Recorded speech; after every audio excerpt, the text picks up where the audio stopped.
Hey, what's up? We are live. We are live. We're doing it fucking live.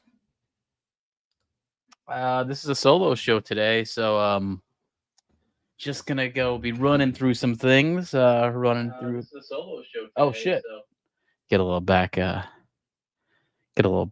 Talk there. I feel like I'm Sal and Richard here, doing some prank phone calls, and Tradio is telling me that they're getting interference.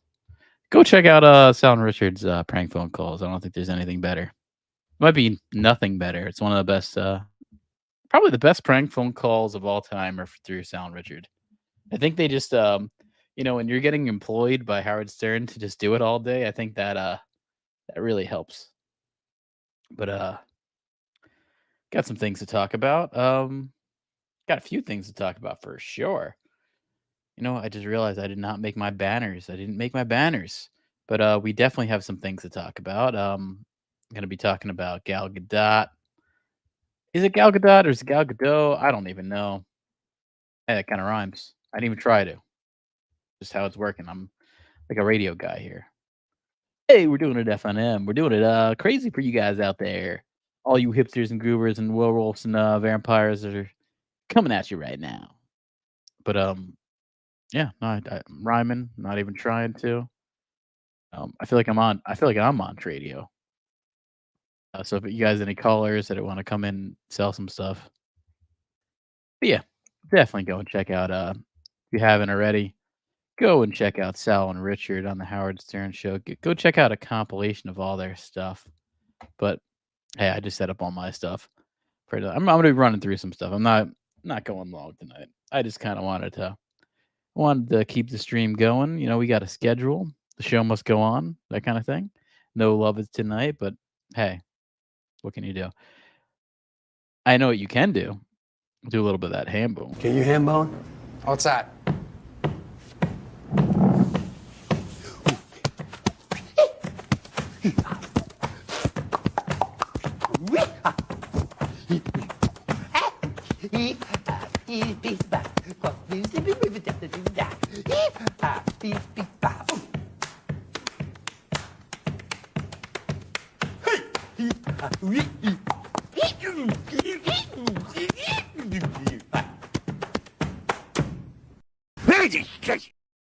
Get a little ham bone in there. That sounds good to me. Let me see here. Yeah. So yeah, talking about Lizzo, we're talking about Gal Gadot, we're talking about Adam Devine. I just finished Righteous Gemstones. It was a really fucking good show. I don't know if you guys know about fear, but Gary Busey talks about fear pretty well. This is all true. This acronym can't be more than true. FEAR, F-E-A-R. F-E-R. That stands for false evidence appearing real. Yeah. Romance, do you know what it stands for? It stands for relying on magnificent and necessary compatible energy. Relationship, R-E-L-A-T-I-O-N-S-H-I-P. That stands for really exciting love affair, turns into nightmare, sobriety hangs in peril. Yeah, so he's right. Can't be more right. Can't be more right.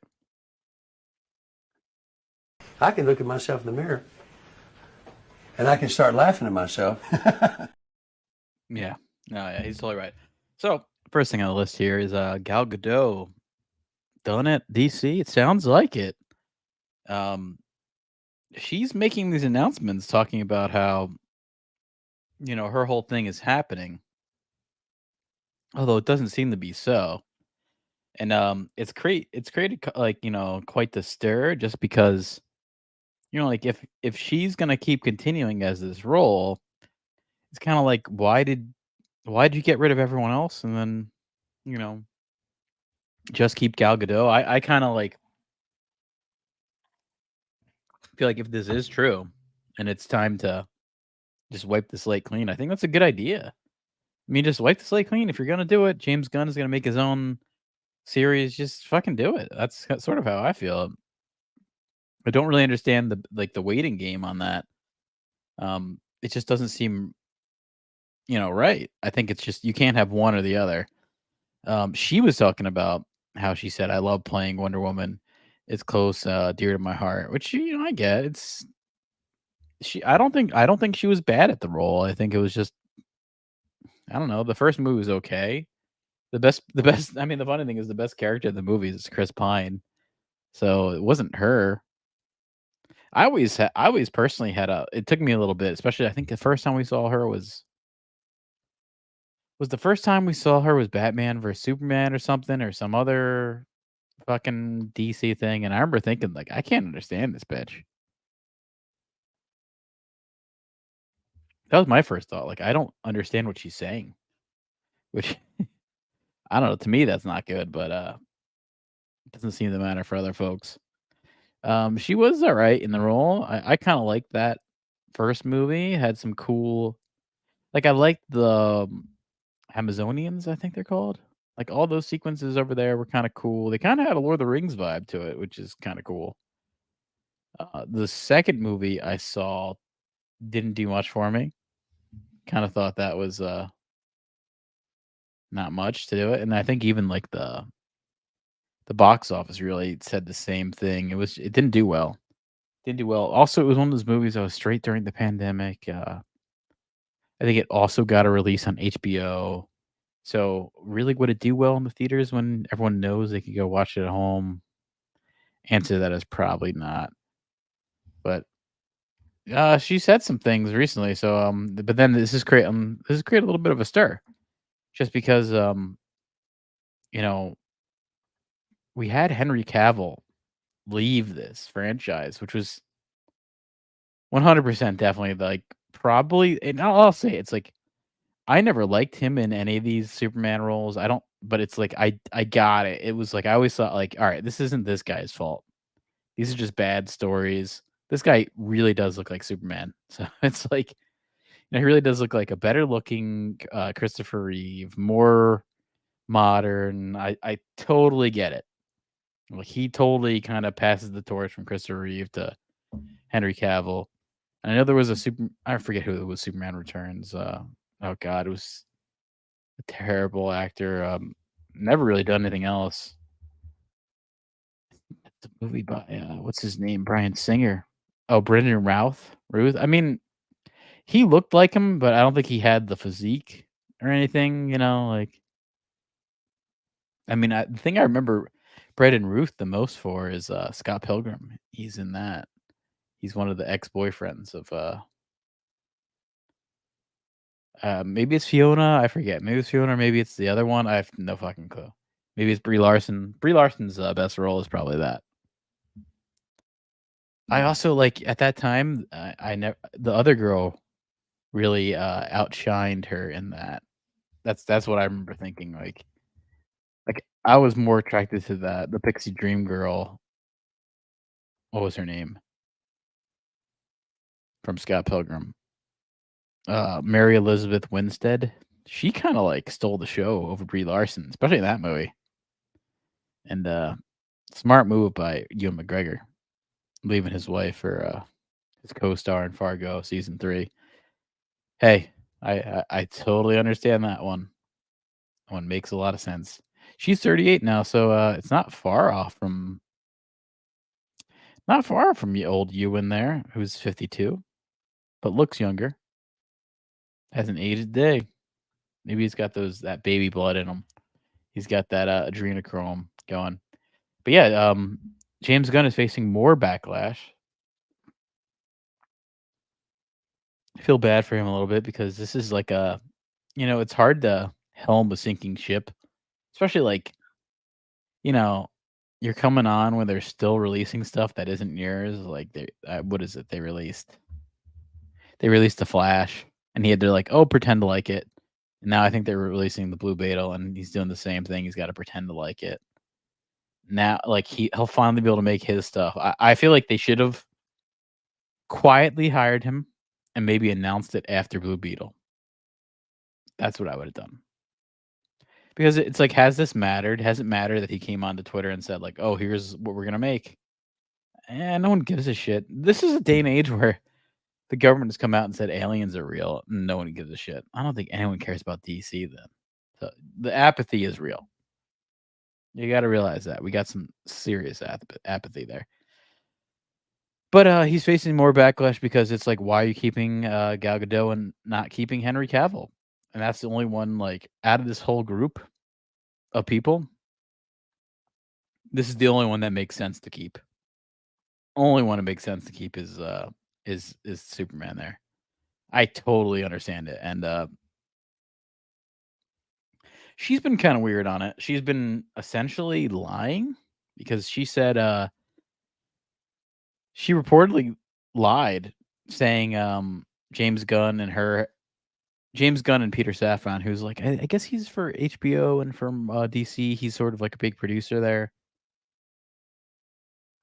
She said she met with them and that she was in the best of hands, nothing to worry about when it coming to her upcoming Wonder Woman 3 movie.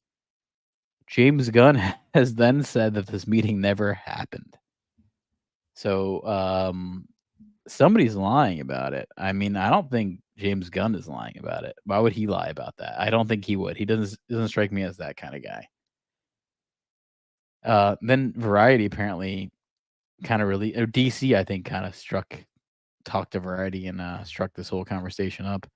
But Wonder Woman 3 is not in production or in development, even though she's actually claimed it. I think she even said to like some magazine that whole situation is coming from an interview for a magazine. It could even be Variety itself.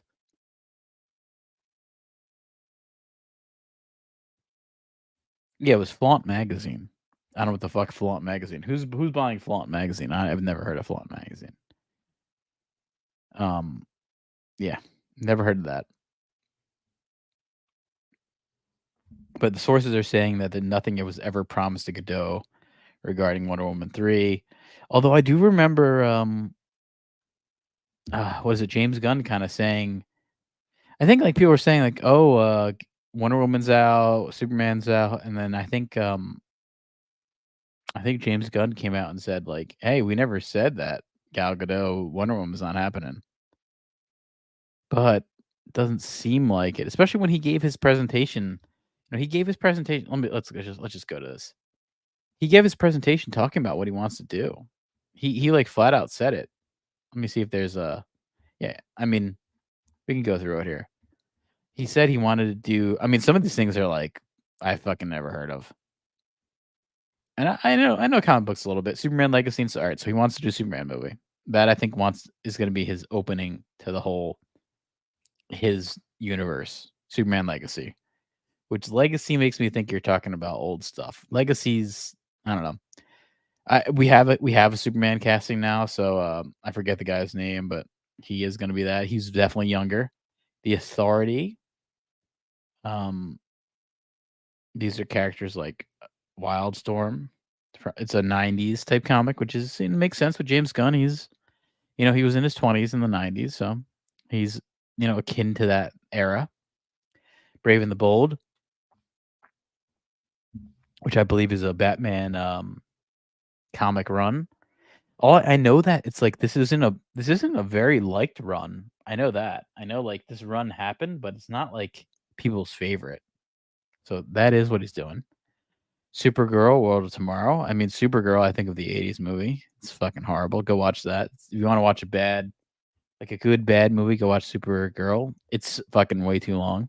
I think it's like 2.5 hours. And it feels like fucking 5 hours. Swamp Thing, I am totally down for. Swamp Thing was Alan Moore. His DC run on that is great. I think he really took it to the next level. So doing a Swamp Thing run would be cool. Television, he wants to make Creature Commandos, which would be an animated series. It's kind of like a Nazi werewolf thing, which makes me think of American Werewolf in Paris. Or London, rather. I'm sorry. American Werewolf in Paris is the 90s shitty version. Waller, which I don't want to see. That's going to tie into the Suicide Squad movies. Lanterns, which I could see that kind of being cool. I mean, I'll say this about James Gunn. I really did like his Peacemaker series. So I think he might be better at TV This whole TV, because that TV, it was a fun show. It wasn't my favorite thing, but it was fun. It actually had a big creatures of like body snatchers vibe. To the whole story. So it's like that was a cool thing. I don't mind that. I think that's a good idea. Do some body snatchers thing in there. But they're moving forward with lanterns, which I mean, I know that there's multiple lanterns. There's Hal Jordan, there's John Stewart. There's also multiple alien lanterns, as we saw in the movie. It's like lanterns are across the universe. Paradise Lost. They claim this is gonna be a Game of Thrones ish story, which is gonna kind of be about Wonder Woman. This, maybe will be Gal Gadot, maybe not. We don't know yet. Booster Gold. I don't know what the fuck this is, but I did hear. I'm trying to think. There's some stuff in this that we didn't see because I know there's like a maybe the Authority. It's kind of like a Suicide Squad for there's a Suicide Squad type movie that's going on for DC, where it's kind of like the auxiliary characters, kind of like what Suicide Squad was for Marvel. But let me even see here. There's more. Patty Jenkins said, "I never walked away." I think this is all just like up in the air. Also, the writer strike is not helping anything here. I think the writer strike is going to wipe a lot of things clean, good or bad. It's gonna wipe a lot of things clean. Probably good. Probably good. I mean, can you go wrong with wiping things clean? Probably not. I would say you probably can't. I would wipe things clean and I'd have no problem with it. I'd have no problem with that at all. Let me just open up Discord here. We're trying to check out our Discord. We are on Discord. Search WizardShack on Discord. You will see our stuff there. We got some Discord. We got Mixaplex in there. He's new to the Discord. I got to get my Discord going. I have to start using this a little bit more. I really do. I have to start using this a lot more. This is one of those things I have to start using as like a thing here. But where are we at? Where are we at? I'm losing the track of my mind.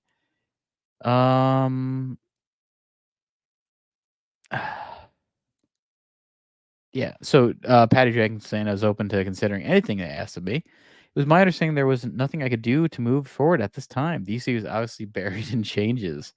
That's understatement. I mean, look at also them selling off their whole platform. We have now a combination with Discovery and HBO. This is up in the air. So I think Gal Gadot's comments are just like out of her ass. Which it's weird to see because I don't see her as like a liar, but she's kind of coming off as a liar. Kind of coming off as a liar there. Even here, this was from flickeringmyth.com. DC Studios reportedly officially done with Gal Gadot's Wonder Woman. This is from today. Don't play that Hans Zimmer score just yet.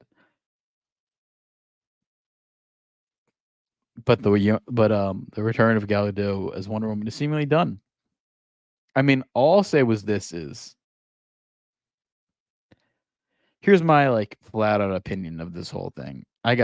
First off, actually, let me add Mixaplex as a friend here. I don't know if I can add him as a friend. Mixaplex is a good guy. He's appeared on a lot of our stuff, so that's always fun. But good opinion, good guy. I'm sending out my Discord stuff to there.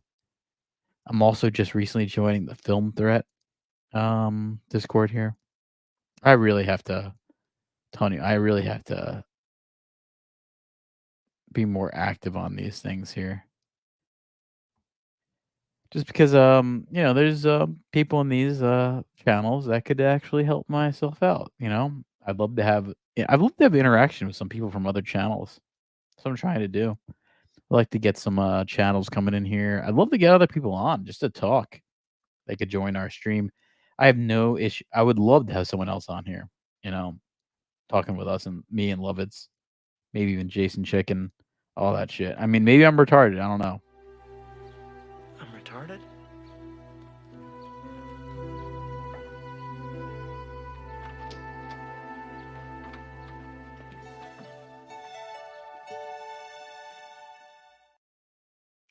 Yeah, but what we're seeing here is there's conflicting stories, but according to sources, a third Wonder Woman film is not in development at DC Studios. But the thing here is it's really hard to tell with this writer strike. Everything is sort of shut down. By the way, the Terrifier, I know I have a college friend of mine. His name is Eric Zamuda, who was in the first Terrifier. It was really funny because he was a business major, but always very good at theatrical and film and stuff. And I think he did some plays.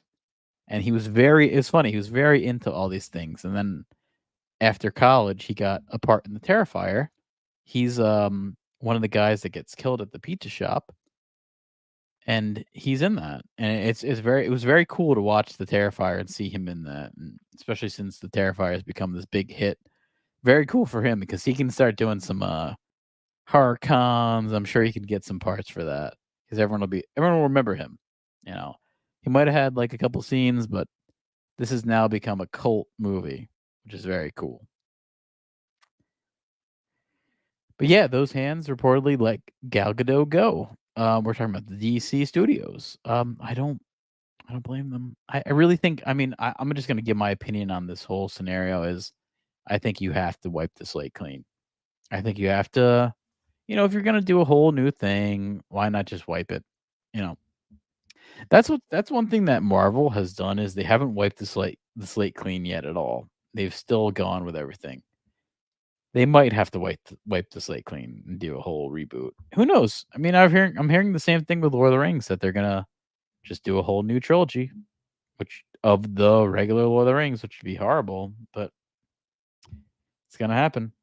I mean, I'm still surprised they haven't done it with Star Wars, but they've kind of integrated Mark Hamill digitally into the Mandalorian and other things. So, you know, hey, maybe they won't. Maybe they won't, right? That's the questions. Maybe they won't. So yeah, what's my next topic here? I'm gonna be talking about Lizzo. Oh god, beautiful Lizzo. Yeah, shit. We're still talking about this.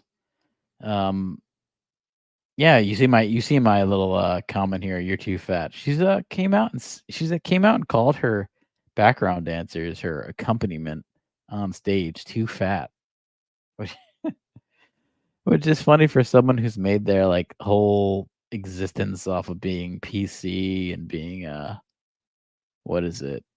Like, you know, being PC and being that's their whole thing is just being about inclusion and you know, fat shaming and all this shit. All this shit, you know what I mean? It's just fucking crazy. Fucking crazy. I mean, I saw her on Eric Andre. I did like that. That is one thing that I have to say that she did that I was impressed by. You know, I thought she was funny on it. Lizzo on it as Bird Up. I liked it. I have no issue with that. I thought she was funny. I also kind of wonder, you know, the thing is this: all these people are coming out against her. I really do wonder. I really do wonder. You know, this is the case you have to make with anything. I wonder how much of this is bullshit. You know, if this is just complete bullshit and just people trying to make money off it or just trying to sue, which is very America, unfortunately. You know, that's what I feel bad about. But she's came out and said that all these allegations are false, and not. We're going to talk about Lizzo being canceled here. Um, she very well could be. She could be canceled. Anyone could be these days. You say the wrong thing at work, you're going to get canceled. You say the wrong thing on Twitter, you follow the wrong person on Twitter, you could be fired. This has happened. Has happened in recent days. You say the wrong anti-Semitic thing, you get fired from Star Wars, like Gina Carano. You never know these days. You're watching Bird Up! up, Lizzo style. Suck my dick. Lizzo up. You put my butt. That's too much. No, it's too much? Yeah, because I'm his woman. Burn up. Lizzo up. Burn up. Burn up. It's just me and my bird pussy. Bird pussy the best pussy. Give a nigga 69 orgasms. Bird pussy's the best pussy, so I hear. Yeah. I like that she did that. That's something I'll always give to her. She was cool on that. She was cool on that. I'm trying to see. How can I see my friends on? How do I see my friends on Discord? Can I see my friends? Who knows? I might not have any friends on Discord.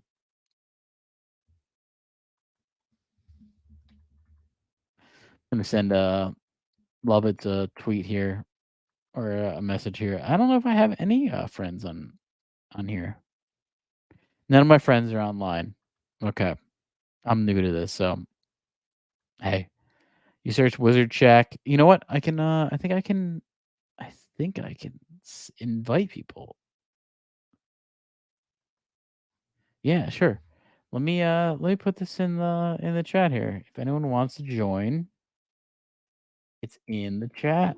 You can join. You can join. It should be fun. I'm new to Discord. I gotta get used to this. I have some friends on here from World of Warcraft. But I've never kept up with it. It's something I should do. I really should.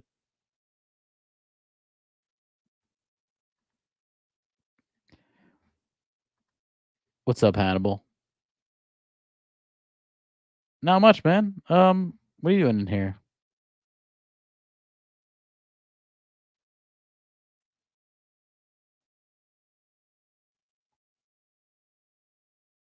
Oh, nice, man. That's a great fucking movie, man. Dude, you know what? The film is this Drunken Master 2, but it's Legend of Drunken Master is the English, like it's the second dub where you got Jackie Chan doing his own dubbing. Wait, you're doing the second one? Yeah, Legend of Drunken Master all right. Drunken Master 2 came out in 94, Yeah, if I remember. That's the 90s right. one, right? Yeah, that's the 90s one. It's 90s, but they redid they cleaned up like the dubbing a bit. Like they cleaned up the audio a bit in the picture, and they basically did some touch ups on the feature and on the feature itself, and released it stateside. Like they did a wide release with it as The Legend of Drunken Master. Oh, nice. And I found out trying to get a hold of that on Blu-ray is a bitch and a half. Oh no, definitely. You got to get your own. You download your own shit. You know. No, that's no getting a hold of that particular the second dub, the like Legend of version. Oh, it's hard, dude. Trying to find that on streaming, that specific dub is a pain in the. Do you torrent at all or no? Oh, even on torrents, it's a pain in the ass. Okay, yeah. Because you've got like my baked ass didn't realize it when I tried buying it when I bought it digitally on YouTube. Oh yeah. That's the Cantonese. Oh, okay. That's Cantonese only. Apple TV has the first dub.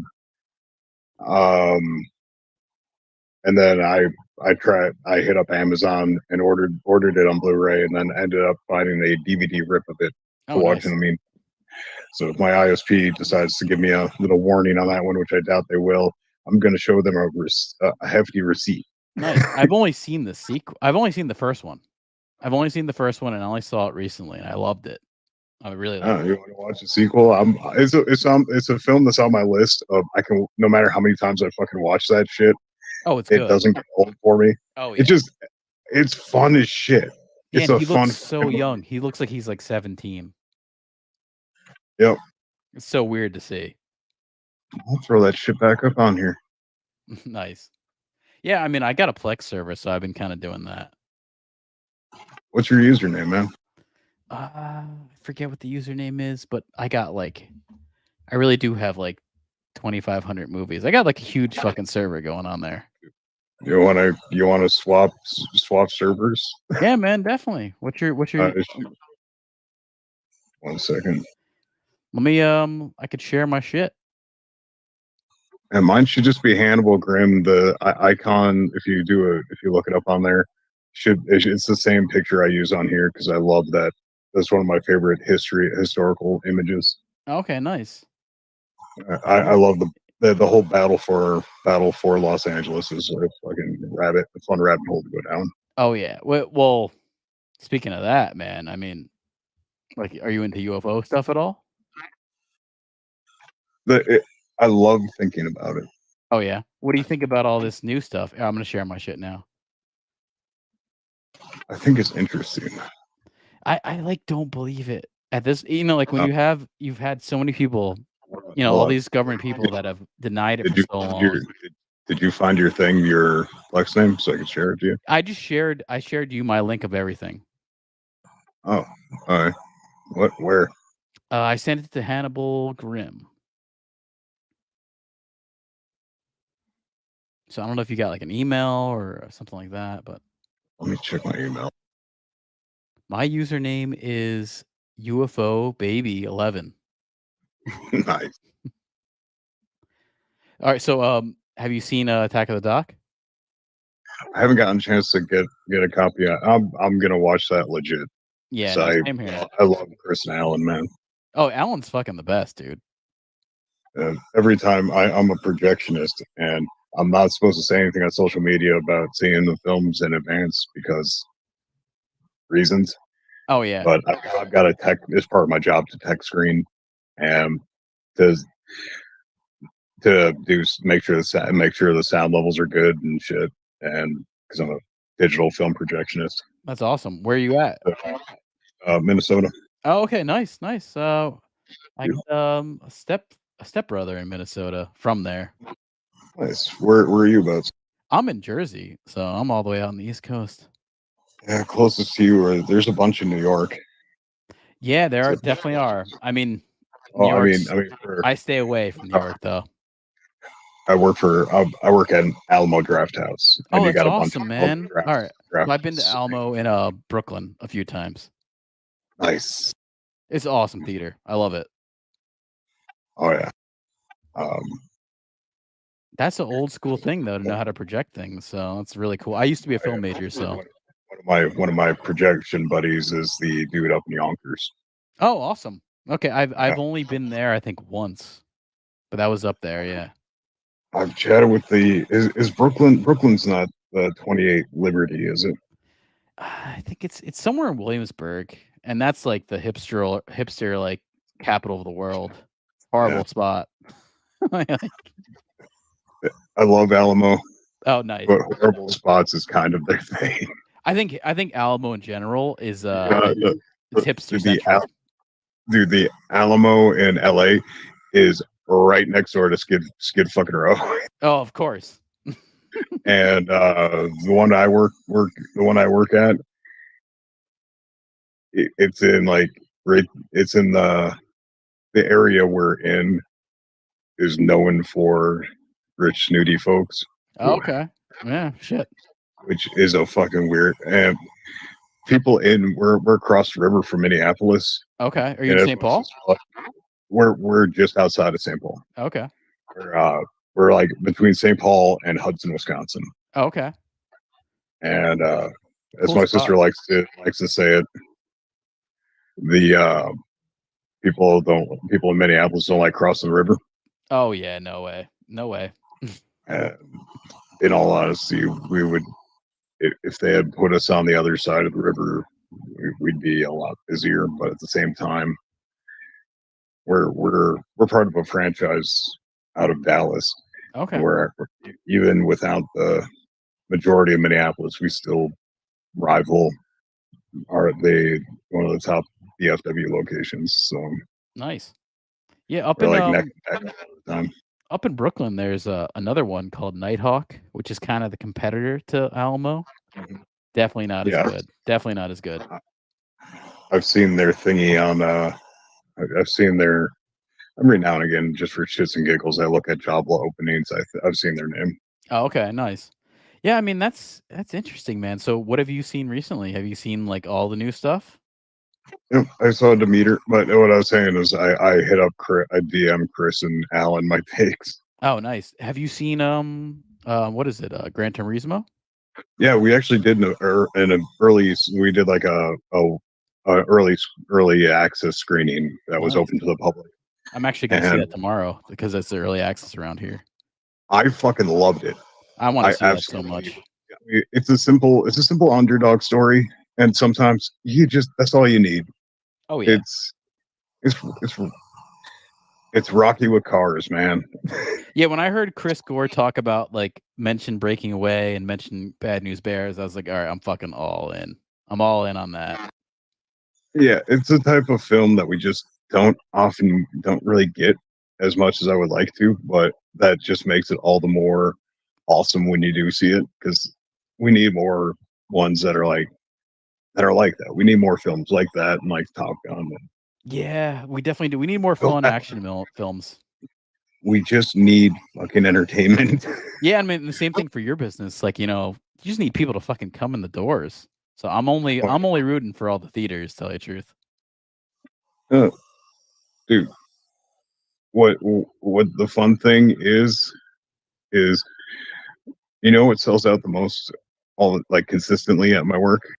Barbie. No. I mean, just not as like that. That's a come and go thing. Yeah. I mean, everybody's seen it now. Like, it's just, I'm talking about just most consistent sellouts are repertory screenings and movie parties, man. Oh, cool. Okay. Which are just like enhanced repertory screening, like the old stuff. Nice. Those without fail draw crowds. So from my standpoint, I'm not too worried about Hollywood running out of shit, because they've got old shit. Yeah, plenty of other shit we can play. No, that's better. I mean, that's one thing I wish that would happen more around by me. Like, I'd have to go into the New York to go see these things, but I only want to go see. I want to see an old movie in like in big screen. Hey man, just saw that they're dropping Jurassic Park in 3D. See, that's fucking awesome. I'm so fucking sick of 3D, but I just want to hear. Yeah. I'm really hoping that they have an Atmos version of it. Yeah, because I want to fucking hear that movie on Atmos, because at my theater, some Alamos have the big show, which is just a big ass screen. My location has one of those, and it takes two projectors projecting the same image on top of each other to maintain the image quality and brightness. Right. It's a 68-foot curved screen. So if we're going diagonally, it's not that much. It's not IMAX, but not far off. Yeah, it's really not. There's a lot of these fake IMAXs around here that are pretty much the same thing as that. They're like not really IMAX, but they claim themselves to be. Mm-hmm. Yeah, like there's over the years there have been a number of different style, different size IMAX screens, as opposed to the traditional 3-story big ass screen. Yeah, I mean, around here I'd have to go to New York City to go see the real IMAX, but then there's these fake ones that are like, they say they're IMAX, but they're fucking not. It's a lie. Pretty much most of the, at least as of late, I don't know if it's always been this way or if it's just recently, we do screenings that have like live stream Q&As. It's live streamed for us because we're getting it streamed from a different location, which typically is one of the New York locations, usually Brooklyn, I think. Yeah, I mean, yeah, you're out there in the land of 1,000 lakes? Yeah, 10,000. 10,000 lakes. 10,000 lakes. Yeah, it's but no, it's just, I was just saying that, so like if you ever wanted to see something like that, see the live Q&A portion, usually it's up in your neck of the woods. Oh, nice. How is it out there? How do you like being in Minnesota? Do you like the old Stars, the Minnesota Stars now in Dallas, or you Wild fan? You motherfucker. They moved away. I know. You know what we did after they moved away? We tore down their stadium and put a motherfucking IKEA up. Oh, that's what you do. Get the Swedes in there. Get some Swedish No, meatballs. that's the Mall of America is like Oh, that's there? Okay. right.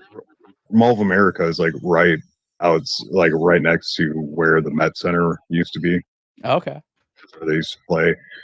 And then they put the Mall of America there, and then they built an IKEA just outside the Mall of America. So, Oh, nice. That's awesome, man. Yep. It's okay. It's Minnesota. Yeah. It's the one thing about the Midwest that I've lived on the East Coast and I've lived in Texas. Where'd you live in the East Coast? Virginia. Okay. I was Northern Virginia. Most of my time was in Fairfax, just outside right outside DC. Just right outside DC. Oh god, that's a fucking crazy area. Okay, nobody knows how to fucking drive. No, it's like the worst area for traffic. When I lived there, my favorite thing was their winters because they're guaranteed snow at least twice out of the year. Yeah. And that's just melted by noon.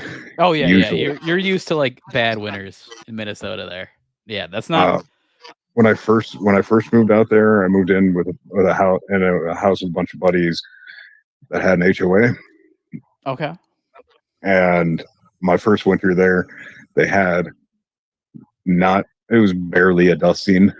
Oh geez, nice. And the fucking HOA hired a bunch of bobcats to plow barely an inch of snow. Yeah, that's like New Jersey here. We had a half an inch and it was a statewide get off the roads. It was like ridiculous. That's what we do. It's a good call for those areas. It's a good call, but we still find it fucking hilarious. Well, yeah, because it's like they'll shut down they shut down everything in Virginia for that shit. And I'm like, okay. Yeah, exactly. The people in Minnesota or like up north or anywhere north, they deal with this shit. But anywhere that doesn't have this, it becomes like a national emergency for them. And then there actually are people that will die in their cars from like a half an inch. That will happen. We find it mostly hilarious, and a good chunk of us are fucking jealous because we still have to go to work with shit. Oh yeah, like everything's canceled. Everyone's looking to cancel everything. That's what happens. It's such bullshit. But having lived in other areas and seeing how they deal with winter, and then moving back here and looking outside when we get a blizzard and shit, I'm usually standing there going, "What? We are doing this fucking wrong, man." Oh, exactly. Dude. Although I miss you guys have a lot better wilderness than us out here. Being up there, you get some good wilderness. Oh yeah. Last summer I worked as a PA on a film set up in Webster, Wisconsin. Oh, cool. That was a goddamn coolest fucking vacation, not just because of the filming thing, but it was just in the middle of fucking nowhere.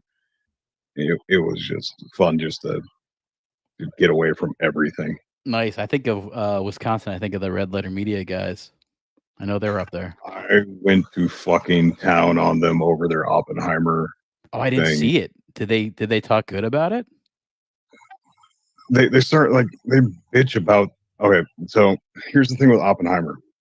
The way to see it is either IMAX or 70 millimeter film. Okay. If you're going 70 millimeter. If you're gonna go see it in a normal digital theater, if you're gonna go see it normally digital, depending on the screen, you're either gonna have letterboxing or you're gonna have pillar boxing. It's because the film itself was released as scope and flat for non-IMAX or non-70 millimeter theaters or screens. So your typical standard movie screen is going to have letterboxing. Your wide screens or your wider screens are going to have pillar boxing because the wider screens are playing it in scope, which the ratio on there is scope 2.20 or it's scope 220, and then flat is going to have letterboxing because it's scope or it's flat to 220.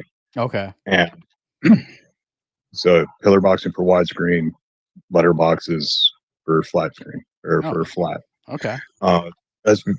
and they're bitching about it and going on about how because that's what they saw it on a standard screen which had Right. letterboxing. And they're bitching about it being the projectionist's fault, and I'm like, no, motherfucker. Here's what's up. They probably saw it on digital. They probably got the digital print, right? I know they saw it in digital from what they're bitching about. They saw it on a standard digital projection screen, Mm-hmm. and they're bitching about how, hey, somebody go up to the projection booth, tell them they're fucking up the picture. They're not fucking up the picture. If they were to zoom in on the camera or if they were to zoom in on the projector, you're gonna lose the sides of the picture, right? Mm-hmm. Because with the way it is, it's going out to the entire side of the screen to get you as much of the image as you can. Mm-hmm. But so if you zoom in, you lose the sides when you're trying to get rid of the black bars, and that's not how the studio wants it presented. Do you get to see notes on that? Do they tell you? Do they send you notes on that? There's notes, and there's typically framing. You get framing charts. Oh, nice. And the framing chart has that non-active area, aka letterboxing and pillar boxing. Oh, they don't want it. No, that's how they intended it to be screened. Is with the boxing. Oh, okay. Yeah, like switching in between, kind of like Guardians of the Galaxy had that happen where they were kind of going in between aspect ratios. Everything everywhere all at once. Yes. It's in a flat container, but it changes ratios throughout the film. Right. I think Tarantino does that a good bit too. Galaxy Quest is widely known for using the ratios throughout the film. Oh, there's a whole thing. Galaxy Quest with Tim Allen. Yeah, anytime we do a screening, I'm guaranteed to be asked about the aspect ratios because they're intentionally switched throughout the film. Nice. Yeah, that's the best Star Trek film that's come out in a while. Goddamn right. Not really Star Trek, but really it is. Oh God, I will avenge you. Would you think? Are you a fan of Christopher Nolan? I'm not a huge fan, but I actually stepped into some of the screening of Oppenheimer, and I liked what I saw. Nolan is the one thing with his films is at least they're going to be interesting. Yeah, he's not like typical. I don't care for how he thinks he's using sound. Mm-hmm. It's like I get it, but he did something that made me absolutely ridiculously stupid fucking happy with Oppenheimer. What part did you walk in on? I walked in on a good part. It was where Oppenheimer was like, I think he was talking to like it was like an assembly, and he was kind of saying like talking about the bomb, and then he was like seeing them blow up, like being atomized, and I was like, oh, this is actually kind of awesome. Sounds like the very beginning or near the beginning. But when they're doing those flashes I love that. That's to convey how his mind is, like how he's thinking, what he's like, how his mind is working in the moment, and that's a hard thing to explain to people. So I really appreciated them attempting to convey that in a film. Yeah, I actually really liked the scene. I was surprised because I really am not a big fan of his. I do think I heard what is it, Nerdrotic talk about it, but I did hear he's like I do agree. I've always found him to be like a pretentious filmmaker. But I kind of thought it was like there's a subtlety to everything I was seeing. So I was like, okay, this is kind of good. I was like, not his typical stuff. Did you see it entirely or no? No, I did not. So I can't say that, but I've seen most of his movies, and I did not like Tenet. I didn't like what is the Dream one? I didn't like that one at all. Inception. Yeah, I didn't like Inception. They're interesting concepts, but I think they're more interesting just as thought experiments. Yeah, and I mean Interstellar, I love the fucking soundtrack. It's fucking great. But Interstellar, I enjoyed it simply because of the Matt Damon space meme. Yeah, it was good, except like I didn't like the whole Murph but behind the bookshelf stuff, but there's a lot of things I did like in the movie. Yeah.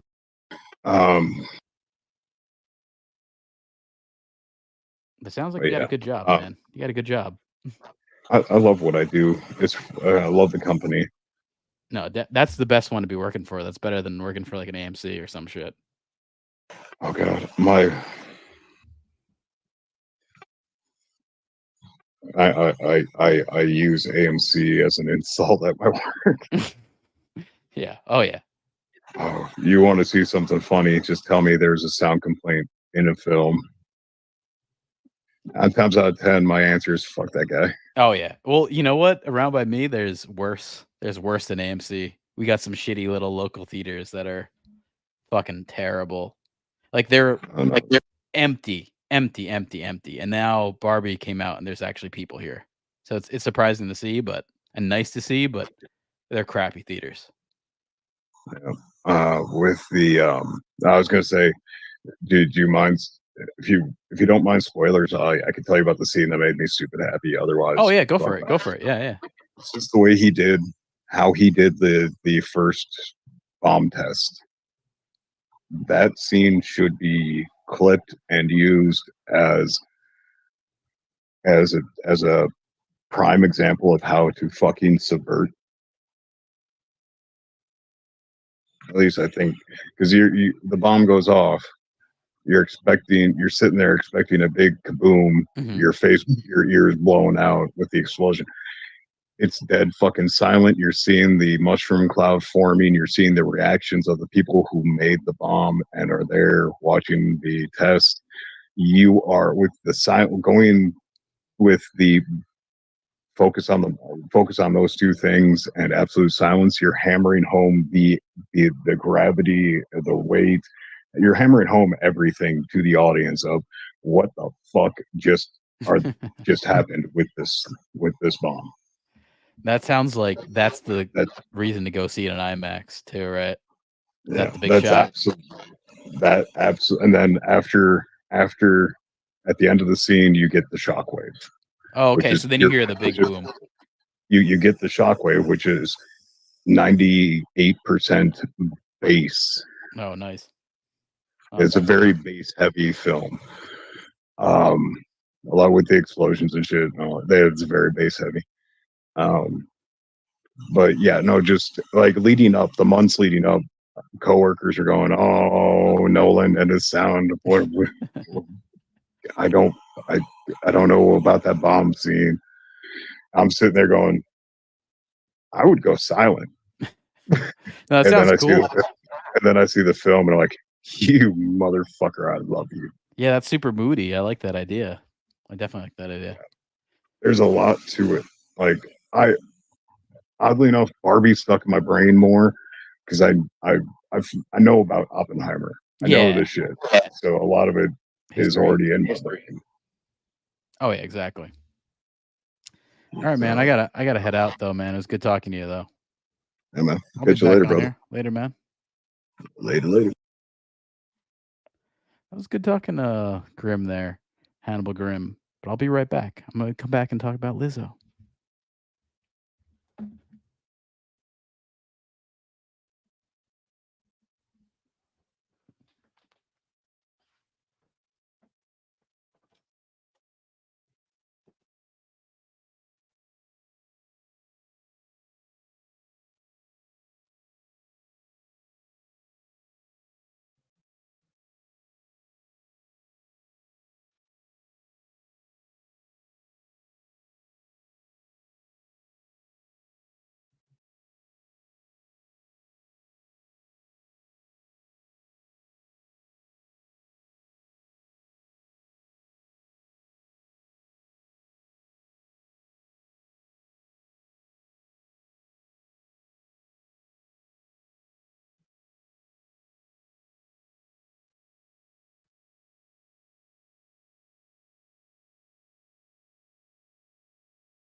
Oh God, I am back.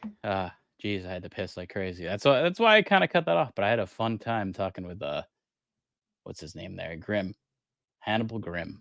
I guess he's a Hannibal fan. That's really cool to hear from a projectionist.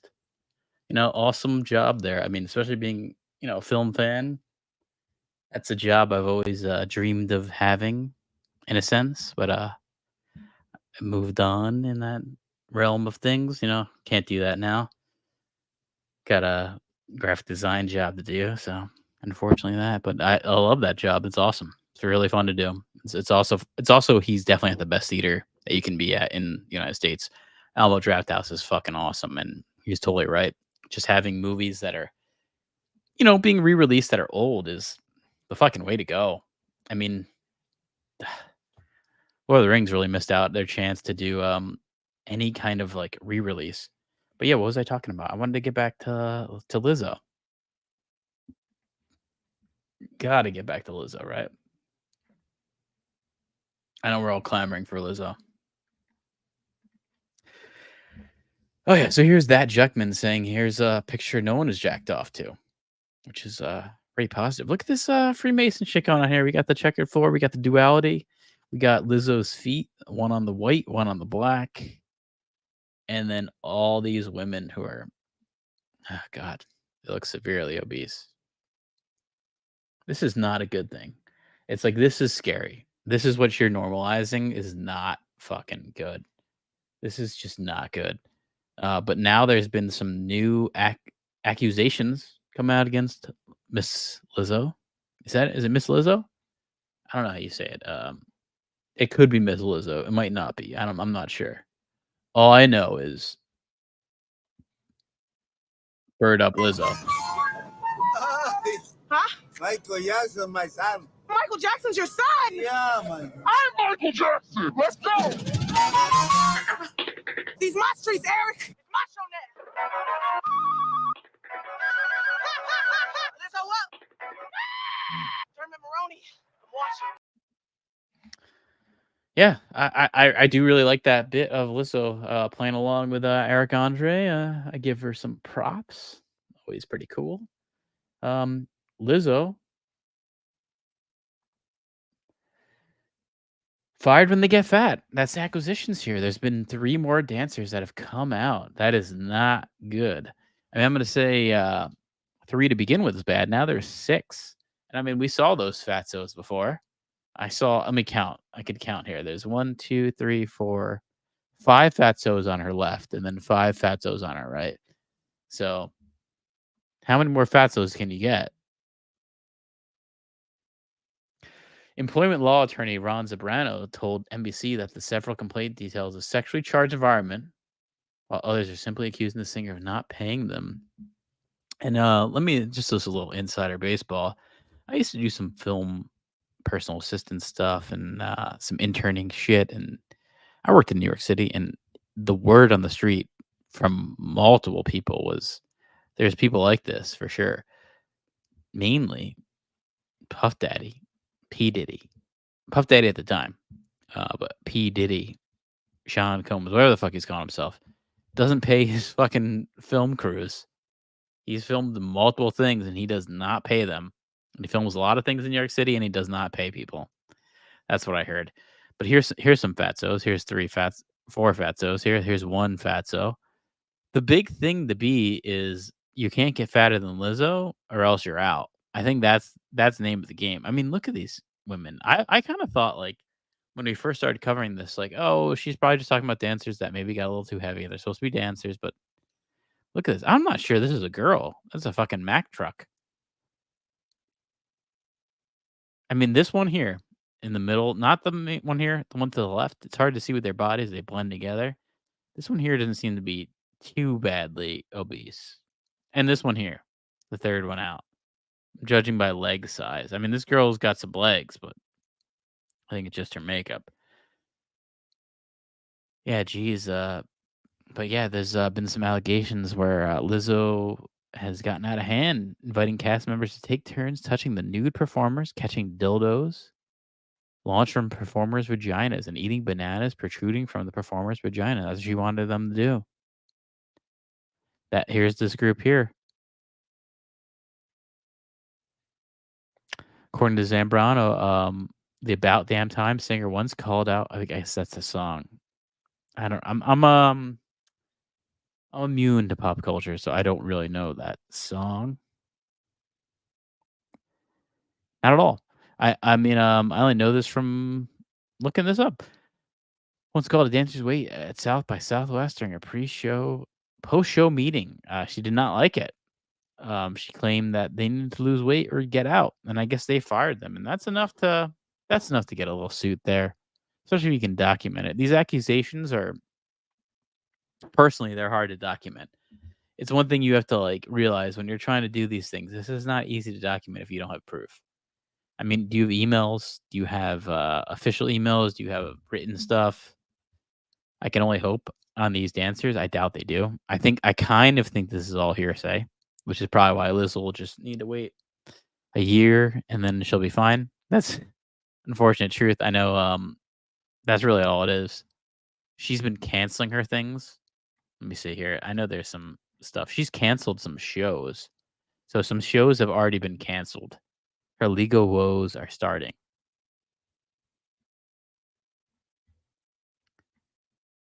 But I did see, I think it was like right after this, she canceled her tour.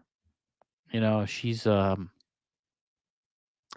a little breakdown here, and this is just sort of what happens in this day and age. It's also it's very America. We build people up to shoot them down. That's what we love here. Record sales, streaming, airplay collapsed in one day after this scandal. This is from a little bit ago, but they talked about it.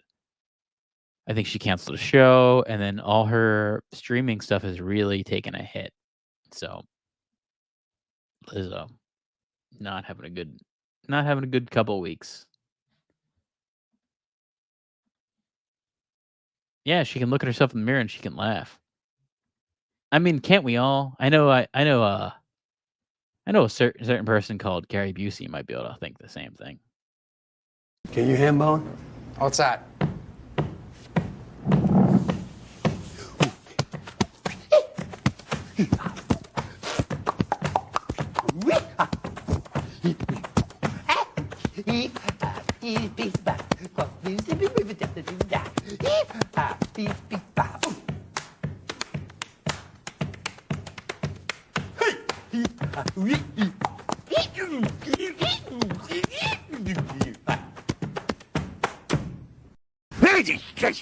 I can look at myself in the mirror and I can start laughing at myself. I can look at myself in the mirror and I can start laughing at myself. I can look at myself in the mirror and I can start laughing at myself. Oh, God, I love that clip. I had to play it a couple times. What's up, Mixaplex? I don't know if you checked out that little interview thing here I had. I talked to a projectionist from Minnesota on Discord. That was cool. It's good to have you back. I'm talking about Adam Devine. I don't know if you've seen Righteous Gemstones, but it was a good season. It's funny, I've never been a fan of this guy's before Righteous Gemstone, so I can't say I like this guy. I mean, I guess I like him now, but beforehand, I never was a fan. I did not like Workaholics. Yeah, it was cool. Check out the replay. Talk to him for a little bit. It was all off the cuff. I found a Discord channel that I was a part of, and I actually saw him in the chat, and I was just like, whatever, I'm going to talk to this guy. Turned out to be a film projector from Minnesota. He was really cool. Very interesting little conversation we had there. Unexpected there. But yeah, Adam Devine. Have you seen Righteous Gemstones, Mixaplex? It's you gotta have HBO, but it's definitely one of their better things on there, as most Danny McBride stuff is. You know, you got Eastbound and Down, you have Vice Principals.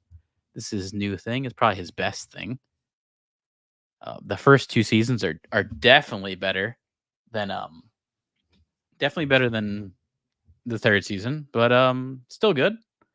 Adam Devine is very funny. He's the little brother. He's the little brother preacher. He's kind of a mock off of, if you ever seen on Instagram, it's called Preachers with Sneakers, where it's these preachers who are like fucking loaded and they're preaching, and then I think Instagram accounts will look at their outfit and be like, these fucking guys are wearing like $5,000 worth of clothing because they're, they ain't taxed. It's all that. So it's like, how pious are these people? It's a really good show. It's a very great show. It's a good joke off of the evangelist religions, those kind of like tele-religion where they, call in, pay some money, all that shit. It's a little disgusting, but hey. But he was talking about how Hollywood and comedies has just taken a hit. And I mean, we've talked about this. I've heard other people talk about this. It is sad because I love comedy movies, and they're really just not happening at all. He was on Theo Vaughn's podcast, and Theo Vaughn's been pretty funny. I feel like he's showing up in my feed on YouTube a good bit. I've never really checked out a full podcast of his or anything. I always thought he's always a funny guy. I like him. I saw he did an interview with Roseanne that got some controversy. I like Roseanne. She's funny.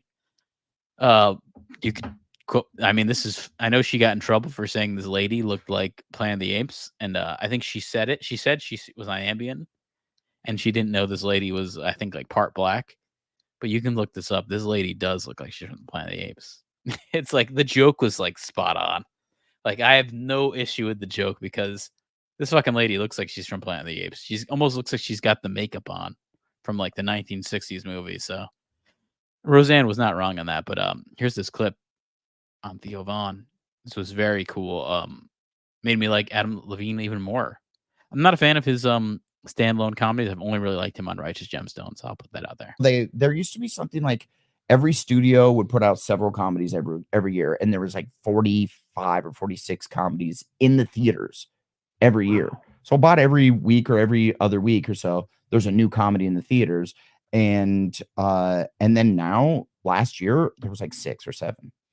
That's crazy. It's crazy. And people need, and the crazy thing is it feels like people need comedy more than ever. Yeah, I feel like they want it. So that's what this movie was. It was like, and there's no like hidden message. I feel like nowadays people, like, you get to the end of what you think is a comedy, Right. and you're like, is that about Let's pause that a second. There's 52 weeks in the year, so obviously there's never been 52 comedies. I don't agree with that. But even let's say you had 26, which that seems like a lot.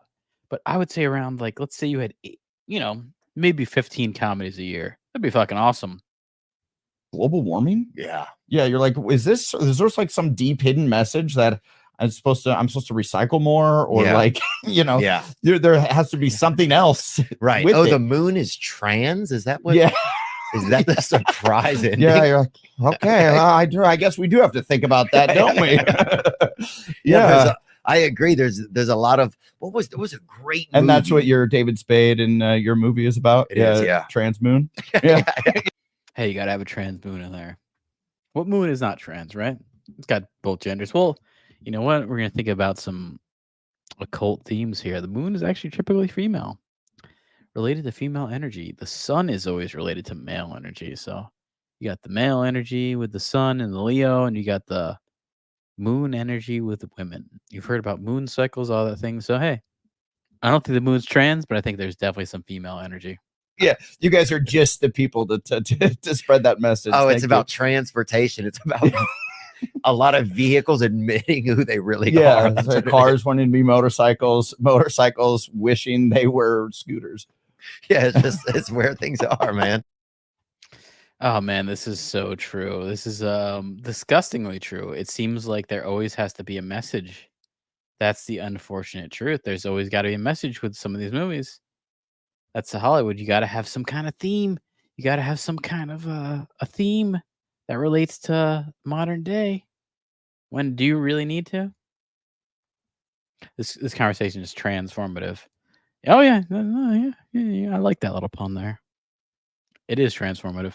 No love is tonight, by the way, as you see. So just it's a solo show. So I'm drinking some bourbon and chilling out. do you partake on any of these alcohol or drugs? Well, you're probably on heroin over there, Mixopix, right? I'm just joking. Hopefully you're not, because hopefully you're sticking away from that fentanyl laced stuff these days. But Adam Levine's got a new movie. Like I said, I've never really liked him as a solo star. I've always liked him in the things he is. Righteous Gemstone's fucking great. Really fucking great. It's like awesome. You know, like it's a little bit of meth, the boring stuff, yeah. Hey. We gotta get into some amphetamines. Mixoplex, where are you from? I mean, I don't want to put you on the spot, but are you from a meth state there? You from Midwest? I don't think we've ever established this. You a Florida person there? Canada. Oh my god. Oh man, nice. Oh shit, so we're in the state. We're in the what do you guys call us? The states, right? The states. The lower 48. Are you a West Coast Canada? Are you an East Coast Canada? Don't tell me you're from what is it? God, what is it? The one that's got like pretty much a vagina. What's the vagina? It's a Canadian province, almost called vagina. Regina or something. I don't know what it is. Regina. Yeah, Regina. That's a fucked up state. That's a fucked up province right there. Saskatchewan, man. All fucked up there. The Rough Riders. Oh man, shit. So you must be are you a hockey fan? I love us some hockey down here in old Jersey here. We get some winners. Big hockey fan. You might be one of those Canadians that's too cool for hockey though. I feel like oh, you're on Niagara Falls. Okay, so you're an Ontario boy there. Okay. All right. I've been up there. I've been up by there. You must be you Leafs fan. Oh man, that's a miserable. I mean, even if you're not, there's some miserable existences for those Leafs fans up there. That's been pretty bad. Even what is it? You've gotten Tavares. Okay, yeah. You got Tavares from the Islanders a little bit from New Jersey, so I know about those Islanders. The Islanders had a star, John Tavares. Oh, you're born in Toronto. Okay, cool. Tavares, man, so fucking good. In the Islanders there, and then left, and then hasn't really hit it there. I mean, I'll say this: I'm a big Rangers fan. So I mean, we're not a rival to your Leafs there. Your Leafs there up in Canada, eh? But I really do hope. I mean, anytime I see the Leafs in there, I'm always rooting for them. Oh, nice. I like the Rangers. Okay, cool. Yeah, I'm at the same boat. I don't like the Bruins, which I know you're probably not a Bruins fan, being a Leafs fan. But I always do root for the Leafs when I see them in there. They're the Canadian team I probably like the most. And then probably going all the way out to like the Oilers or the Canucks or something. They're all right. All the way out on that West Coast. God damn, man, though. Being up there in Edmonton. Like your winters aren't that bad up in Ontario. But Jesus, winters up in Edmonton. That's like hockey purgatory. They send these hockey players up there to just fucking rot away at negative fucking 70. Shit, man. So you're on, the metric system. We Americans are too dumb for that. Way too dumb for the metric system. I can tell you that now. I barely know it. All I know is that there's a certain point where they kind of mix up with each other. I think like negative after 0, they kind of mix up to each other. After negative Celsius, it kind of mixes up to negative Fahrenheit. That's where like things meet, and you're like, all right, okay, all right. So you use Fahrenheit for all right. So we're alike here for oven cooking. So I use it for that too. I'm a big home cook. I like to bake. I like to cook. I actually started my baking experiences baking a lot of weed, ganja, cannabis type stuff. And then I quit the old cannabis, kicked that out the curb, mostly alcohol these days. Few shots of bourbon tonight.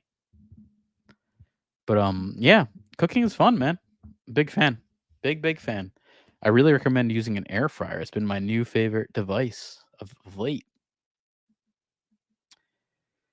All right, so my last topic here, I'm talking about Star Wars, Disney Star Wars,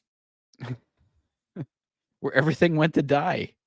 Oh man, what a sad existence. When I heard it, oh dude, I use the air fryer all the time too.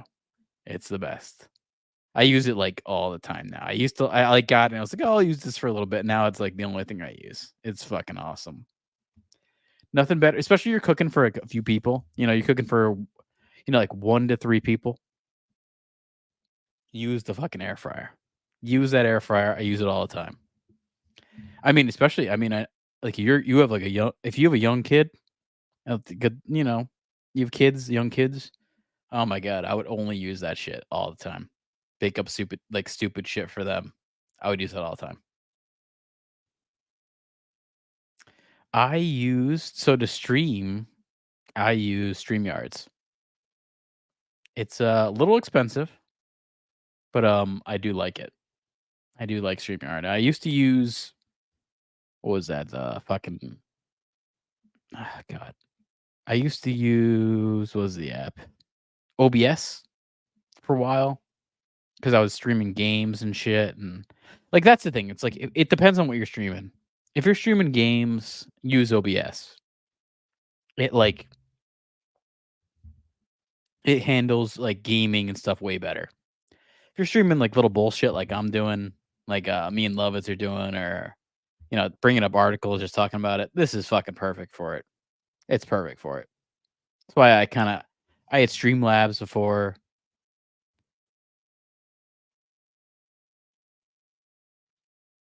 The thing, yes, exactly. This thing where you pulse, where you talk, is from StreamYard. That's actually something I do like about it. It has this little animation, which I think is cool.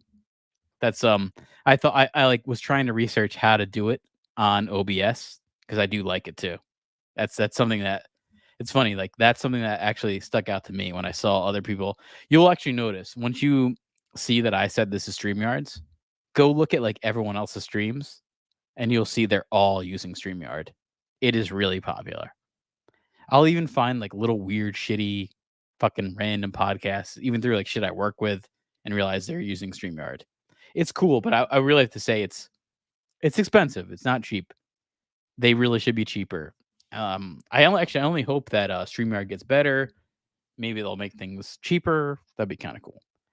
But good old Disney Star Wars has announced their next movie is going to be Rey, another Rey movie. Jesus fucking Christ. Have we not got enough of Rey? And this is about good old Damon Lindelof. Slam Disney Star Wars. I have a love-hate relationship with Damon Lindelof. I liked the oh yeah, can't wait on the next Rey movie, right? This is like crazy. Whoever thought this is what they should do is fucking nuts. But Damon Lindelof slams Disney. Ugh. I definitely have a love-hate relationship with him. I really did like Prometheus. This is I like Prometheus for what it is. I think there's some cool moments. It's not the best of the Alien franchise, but I liked it at the time. I liked Lost for a little bit, and then it got old. But I did not like the Watchmen series at all. I actually fucking hated that Watchmen series. Especially like the movie's so fucking good. It's I'm not again. I've said this before. I've seen a lot of superhero movies. Not a big fan.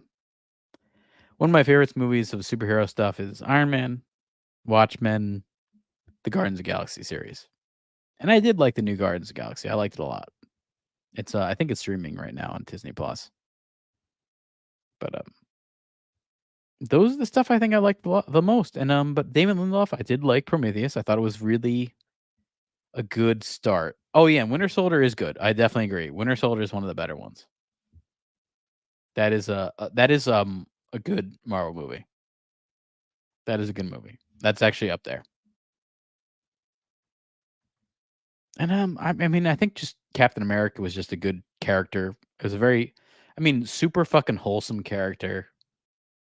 Like, like having a wholesome, like honestly, like it reminds me of going back to like the 80s, like well, I guess it's 70s. Like the Christopher Reeve Superman movies. They give me that vibe, a little bit of Captain America. But I did like those movies a lot.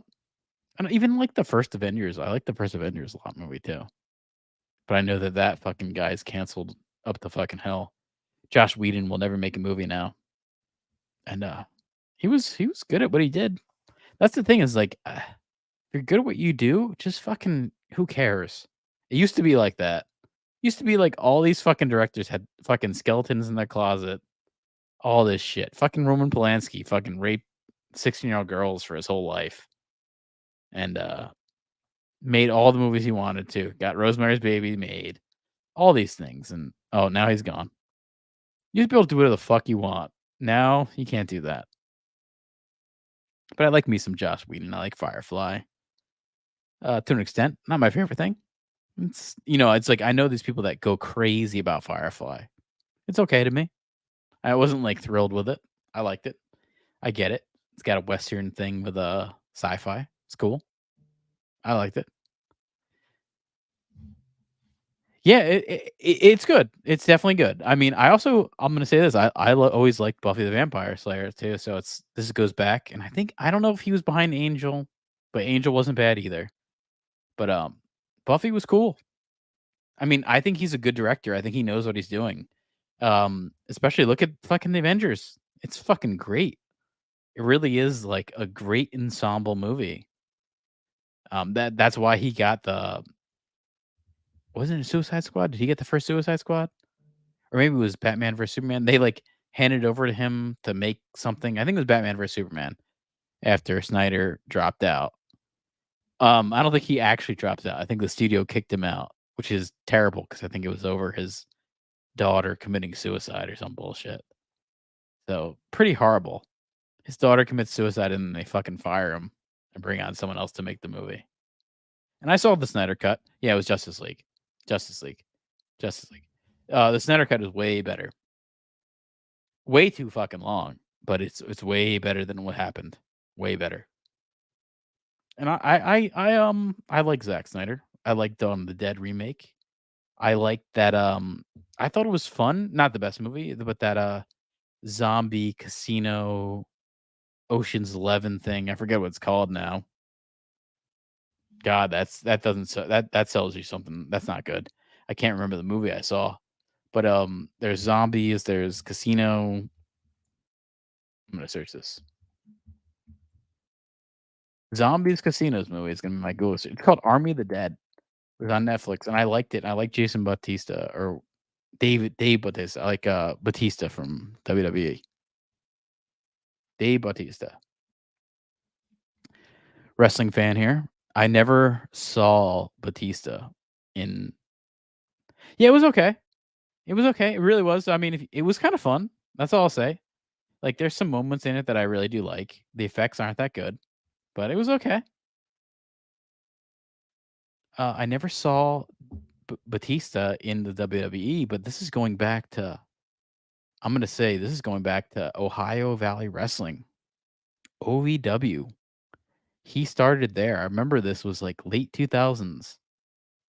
I think Jim Cornette was running OVW.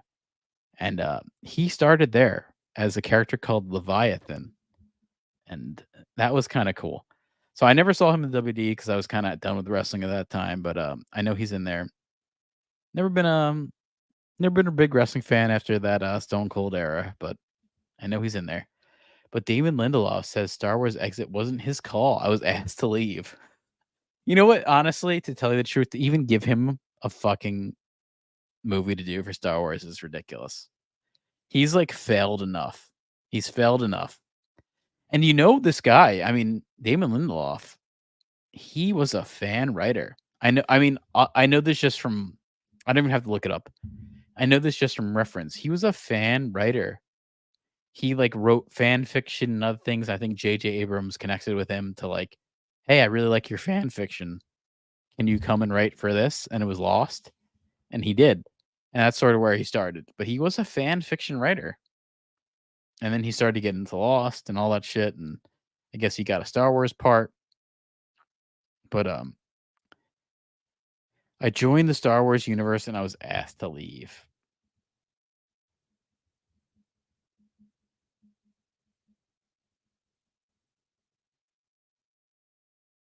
But yeah.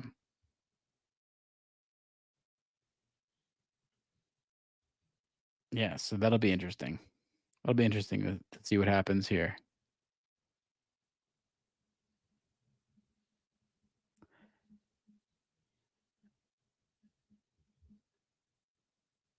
Okay, let me see here.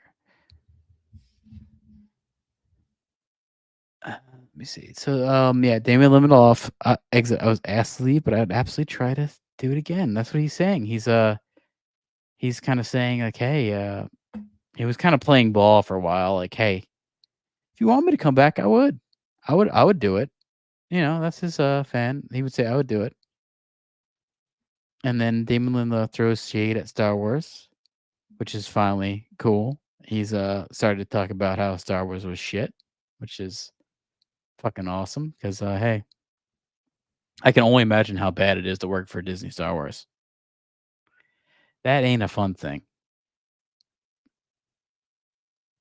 99 days of steps under my belt. I don't know if there's any end to the site. He's talking about the writer's strike. He's kind of picketing with all of them. I don't know what the fuck they do. I think there's some tone deaf shit there. Like these writers picketing about nothing when like real people have to work. I think it's like terrible. It's like terrible to watch anyone do that. Like, come on, guys. You know, like you have like the cushiest jobs in the world. I don't think you really have to strike. Come on. But here's this little bitch talk about Star Wars. I am Damon Lindelof, former writer, showrunner.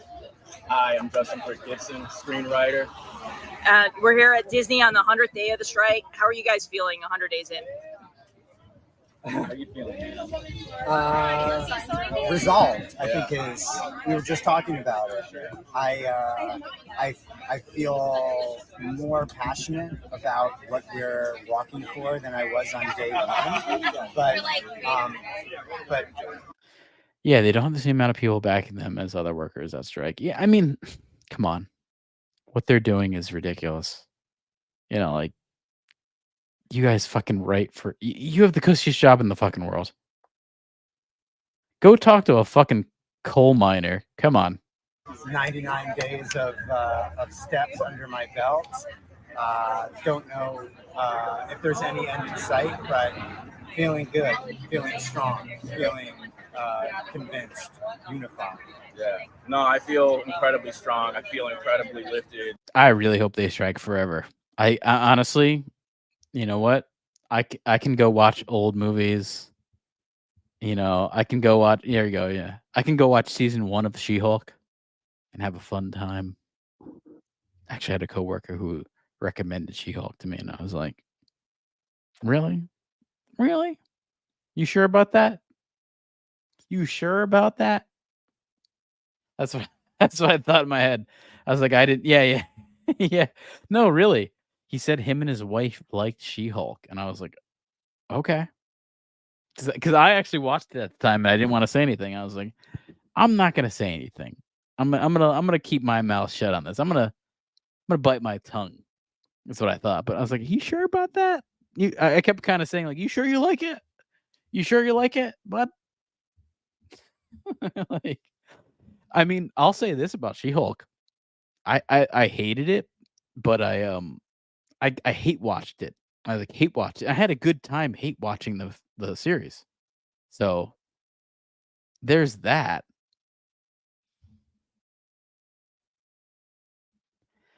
Yeah, people are gonna like what they like, you know. You didn't watch it. Again, man, if you want to fucking like hate watch something, it's not a bad hate watch. I don't know how to say that, but like I like it's one of those movies. It's like Birdemic. It's so bad. It's kind of fun to watch. It's like watching watching like a 12 car pile up. You know, it's fun to see.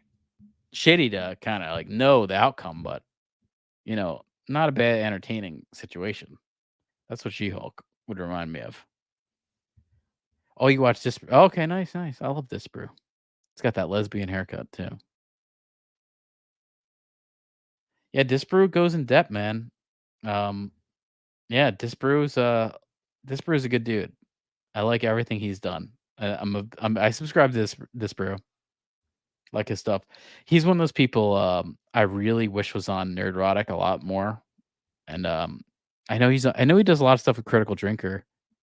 And I have a friend who's in Scotland, and Critical Drinker is fucking really big. Really fucking big there. He's big here. He's even bigger over there. So it's kind of cool to hear.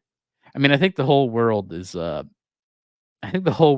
track with that all this fucking I mean, and Drinker is good. Drinker he really does a good like concise view of talking about a plot. Like I saw his Barbie review was perfect. I was like, okay, I don't even need to see this movie. This is exactly probably what I would have thought. So I do like it for that. And he's it's like he's very original. I know he's in I think he's in Houston right now. I think he's in Houston right now, and there's some kind of Comic-Con going on. I think there's Comic Palooza or something happening right now. I forget what it is. Or he's in Toronto. All right, that could be it too. I know Gary from Nerdrotic is there. Gary Buechler, great fucking channel. I followed him for fucking years. He's always been on my radar. I only recently started getting into the channel of recent times, but I remember seeing his stuff way back. I know I'm gonna say like, I mean, I don't know if it's 10 years, like maybe 8 years ago. I remember hearing about him. 7, 8 years ago. I mean, I remember this also like going back to like Red Letter Media. I remember hearing about Red Letter Media going back so fucking long ago, right at the time of like, I forget what it was, those prequel movies for Star Wars. That's kind of when I heard about them. And like then they were like kind of in the back of my head forever. They're in the back of my head forever. And I was like, okay, I gotta like start seeing what these guys do. And then I kind of like looked into it. And then I was probably on the board for Red Letter Media a little before everyone else, but oh yeah, Nerdrotic has some really good rant videos. They're very good. Very good videos. And they're very well edited. I know he's I have to say all these people like Critical Drinker, Red Letter Media, Nerdrotic. I'm trying to think. There was Ryan Kinnell, Geeks and Gamers. All those. When you have a full-time. Oh yeah. Oh fuck, Mauler for sure. Mauler's fucking great. As heel versus babyface, Film Threat. Honestly, that whole collective is great. It's really fucking good. Really, really good. Really good. Mauler's reviews are so good. If you want to watch something that's going to take like 3 hours to watch, and like being like just really good on logic, kind of like what is it? Not like it, but remember CinemaSins? CinemaSins would kind of go through like what's ridiculous in a movie. Mauler goes on an even deeper level. Yeah, I would love to get on one of their podcasts. That'd be cool. They're great guys. I would just like to, even if I didn't get on a podcast, just to kind of interact with them would be cool. Chris Gore, great guy. Great perspective. That Film Threat channel is great. Especially if you like movies. It's funny, out of all these, I like Film Threat probably the best, just because they're gonna talk about movies, they're gonna talk about indie film. Like that's the thing that I really like about Film Threat is everyone complains about these shitty Hollywood movies when there are good indie films out there that no one fucking wants to watch.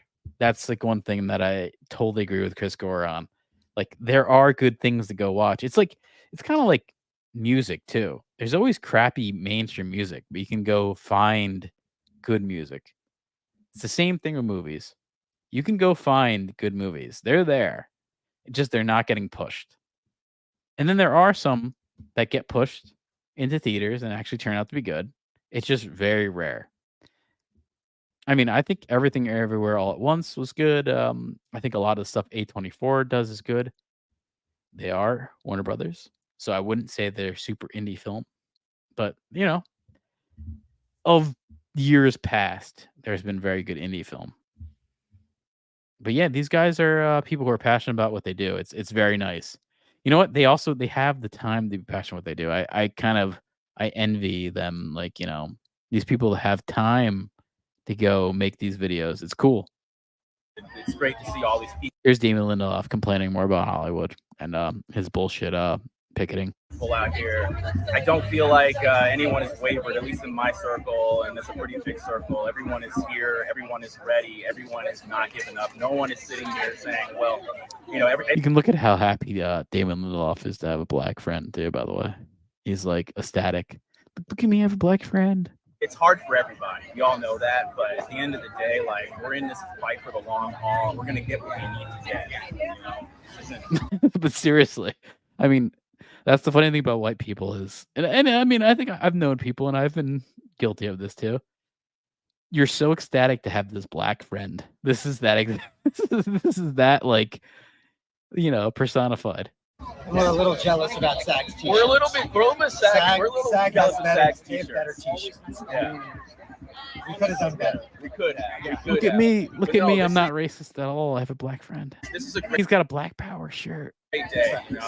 As hard as it is, and my heart goes out to everyone who's been losing their homes and having to take second jobs and doing all the things that they have to do to support their families.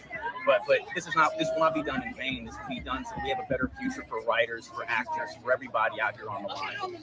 Thank you, guys. And Justin and I wrote a Star Wars movie together. Yeah, we did. Picketing Disney is more fun. Yeah, we did. No one cares. No one cares. How many spec Star Wars movies have been written? It's probably in the hundreds. And that's what you guys have. A spec Star Wars movie. Oh God, that's gross. It's gross. Oh, it's a delight. We'll say that. Strike the Empire back, baby. Strike the Empire back. Well, we all like that one at least. I do agree with you there. But Warner Brothers is getting all the notes on the 100th day.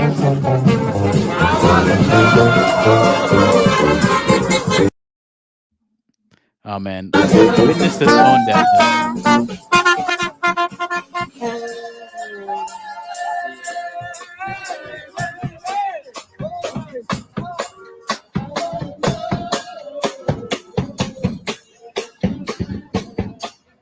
What's with the Black Power sign in the writer's strike? Yeah, I don't know if they're the baddies. I just think they're like idiots. I don't think they realize that what they're doing. Like, that's the thing is like, if someone said to them, don't you realize like people have it hard and you guys really don't? Like, why are you striking? Like, that's the crazy thing there. And I was even reading about, I think it's some fucking actor or writer was saying like, oh, I had to sell my $1 million house because of the strike. Oh, well. Yeah, I mean, they're the ones turning out trash. They really are. Although here's the thing. I will question, is that their fault or is that the assignments they're given? If the studios are telling you to write the next Haunted Mansion movie, can you really expect it to be good? Like that, I do give them that. Like the Hollywood doesn't want to review their little personal projects. That's the thing is like, that's the thing in Hollywood. It sucks. There's nothing original getting made. Yeah, no, yeah. I agree with that. With even the Haunted Mansion thing, there's someone that can make a good version of that. It's a cool concept, and the ride is good. Like the ride is cool. I know it's in Orlando. I know it's in California. there's something you could do with it. That's cool. I also wonder if it's Disney that doesn't really want it. There's so many like writer notes and like Red Letter Media talks about this. The studio notes are like off the fucking wall. You hear about these things and it's just crazy. That's where it is. Like I do feel for some of these directors and writers is like they can't do anything they really want. That's what's nice about like a Tarantino. I mean, I'm not a fan of him, but Christopher Nolan. Like Christopher Nolan can do whatever the fuck he wants. Tarantino can do whatever the fuck he wants. Martin Scorsese can do whatever the fuck he wants. The thing is, you got to make a lot of money for them first. Now, there's just no one. It doesn't seem like Hollywood's giving anyone a chance to be that next Tarantino. Like you gotta. The thing is, you got to make it on your own to get it there. So you got to be like an indie filmmaker, which was kind of like what Tarantino was. Like let's look at Reservoir Dogs. That movie could be made today for a couple. I mean, honestly, under $1 million. That movie.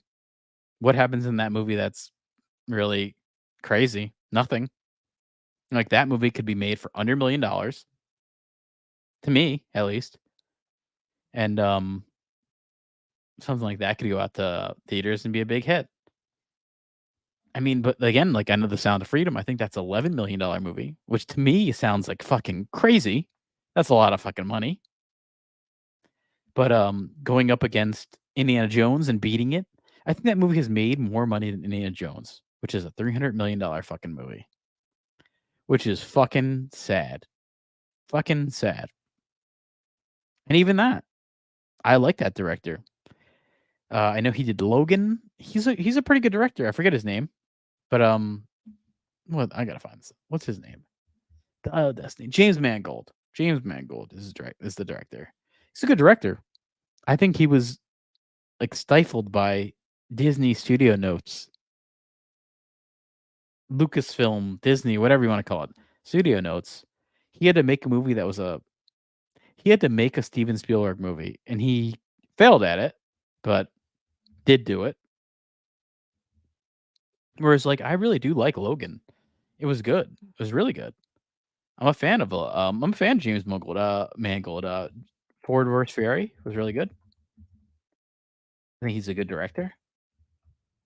Nothing wrong with him. I think it's it really makes you realize. I think it's just what the opportunity they're given. I mean, the one thing the best movie I love of his is 3:10 to Yuma, and I like the original, but I definitely think the one from 2007 is better. Russell Crowe, Christian Bale, Ben Foster. Smoked a cigarette with him, by the way. Peter Fonda's in it. Yeah, I had a little PA part on a movie called The Messenger. You could IMDb that. It was a really shitty movie, but Ben Foster was on it, and I got to hang out with him in Hoboken, outside of New York. We smoked a cigarette. It was cool. Got our lungs dirty. Here's oh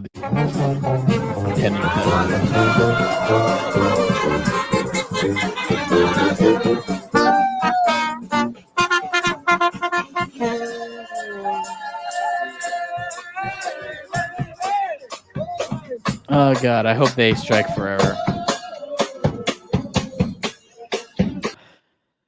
Oh God, I hope they strike forever. I really do. It's funny. This is one strike where I will not give a shit about them at all. Yeah, I mean, it basically is circus music what they're playing there. It's a fucking. They're saying, okay, let's dig our heels. I don't care. Let's make a deal. Yeah, I know they want to make a deal, and even this, they're talking about at the top of this. They're like, there's no timetable for their negotiations with studios. Writers from Grey's Anatomy. Jesus Christ, when's Grey's Anatomy? That's fucking 20 years ago now. Star Trek.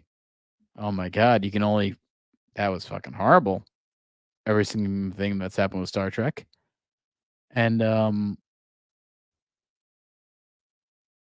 Lucasfilm, very fucking bad.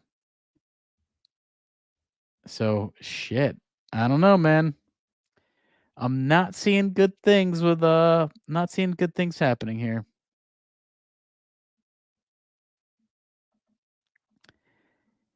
Pretty bad. pretty fucking bad. And I just kind of wanted to end this with because we're getting towards the end of our stream here. But I wanted to talk about I always find some fun lists. This is the best comedies on HBO Max right now. I wanted to go through it. See if it is the best stuff. Number 20. This is a Buster Keaton film. Oh no, I'm sorry. Harold Lloyd. Same guy, right? Same fucking guy. Same Jewish guy, right? Dumb and Dumber. I fucking love this film. I can't. This takes me back. This is definitely the last chance to give his writers. I think this is I mean, I've heard many people talk about it, but I think this is a purge. I almost wonder, like, I'm sure Hollywood is happy. They're like, okay, we could finally get rid of some of these fucks. We could finally get rid of some of these vanity projects or some of these projects that are just taking too much money. That's what I mean. I would do that. Yeah, Dumb and Dumber, great fucking film. It's so crazy. It's 94 because it's timeless. Is what I would say. Timeless movie. Night is short. Walk on, girl. I've never seen this movie. Never seen the one with My Man Bites Dog. That's a fucking good movie. I'm trying to think of the director who did it. I want to say it's the French guy. What's his fucking name? I mean, I kind of think of that movie that's The Lobster. I don't know if it's the same guy, but I do like this movie, Man Bites Dog. It's a really good movie. Dark comedy. Serial Killers documentary. Yeah, definitely good. Airplane, one of my favorite all time. You ever been in a Turkish prison? I love this movie. One of my favorite ones. Caddyshack, another great one. We got a pool, we got a lake. I think he'd probably be better in the lake. I love Chevy Chase in this. Bill Murray. Rodney Dangerfield has a good part. Good sports movie. That's why I'm excited. I'm going to see tomorrow. I'm going to see Gran Turismo. So I'm excited to see an alternative sports movie, which is kind of what I think about Caddyshack. Alternative sports movie. Same thing with Bad News Bears. I think of them as alternative sports movies, which I like. Oh god, Team America, World Police. Oh, World Police. One of my favorite movies. You got Kim Jong-il in there. Great movie. You got Alec Baldwin. Bob's Burgers movie. You know what? Never been super into Bob's Burgers. I'd be willing to give it a chance. Never been one of my favorite things, so I think it's just I never really saw it, so I can't give a judgment on it. On the show or that. Tommy Boy, fucking love it. I love Tommy Boy, I love Black Sheep. Black Sheep is definitely the worst version of a Tommy Boy. But I do like the combo of David Spade and Chris Farley. It was funny. Wayne's World, great movie, 92. It does not feel that old. Holy shit. I mean, I feel like I was only a small child when I liked that. I guess I was. Oh man, I love this film. Even the sequel's all right. Definitely not as good as the first one. Click. I saw this. I didn't like it, but I thought the end was kind of poignant. I remember thinking like the end was very like dramatic, and I was like almost emotional. I was like, okay, this is pretty good. I remember thinking like I liked the end of it, but I didn't really like the movie as a whole. Tanya. I did see this as well. Margot Robbie, big fan. She's always good. Very dramatic subject matter and perspective on Tanya Harding. I remember when this also happened. This was a big controversy. I was probably like a very little kid for this. Modern Times, Charlie Chaplin. I saw this in film school. It was pretty good. I mean, Charlie Chaplin is definitely Charlie Chaplin, Buster Keaton, Harold Lloyd. They all kind of go into that category of what started filmmaking. So there's always some love for that. My Dinner with Andre, also again something I saw in film school. If you want to watch a movie just all about two people talking in the same fucking location, this is that. It's interesting, and they're just two fucking people talking at a fucking table, and it wasn't bad. This would never happen today. It's one of those movies. Never fucking happen. It's cool for that alone. I think you got away with that up until like the 80s. This is 81, so in like 70s, you're cool with that. You got away with that. Swiss Army Man, never saw. I do like Paul Dano. I do like oh, okay, this is Daniel Kwan. Oh, this is the Daniels. They did Everything Everywhere All at Once. So this was their movie, Swiss Army Man. Okay, interesting. That makes me want to check it out. Never saw it. Tenacious D, Pick of Destiny. I've seen this. It's okay. I wouldn't recommend it. I do like their music. I think it's The Greatest Song in the World is a good music video. You can go watch that. It's a cool one. Where they meet the devil at the crossroads. That's kind of a cool one. Juno, not bad. I had a similar situation happen with this. One of the early girlfriends I had dating, early times having sex with her, got her pregnant. I had to deal with a similar situation to this. I've always attributed this to something that was similar to something in my life. Came actually around the same era of this too, so similar time. French Dispatch. Never saw it. Never saw it. I like Wes Anderson, and a lot of people don't like him. I totally understand why he would rub someone the wrong way. I like him. Robin Hood Men in Tights. Love this fucking movie. This is Mel Brooks, but it feels a little more modern than the typical Mel Brooks stuff. I do like it. You got Dave Chappelle in there. You got Carrie Elwes. Patrick Stewart as King Richard. I love it. Totally recommend it. I haven't seen it in years, but I liked it at the time. Little Miss Sunshine. I'm a big fan. I do like it. It's got Paul Dano. It's got Toni Collette, who's fucking great. Should have won an Oscar for Hereditary. Fucking, that's how you know the Oscars aren't paying attention to good movies. She should have fucking won. You got Alan Arkin in this movie. R.I.P. Alan Arkin. You got Abigail Breslin. R.I.P. Abigail Breslin. But good movie.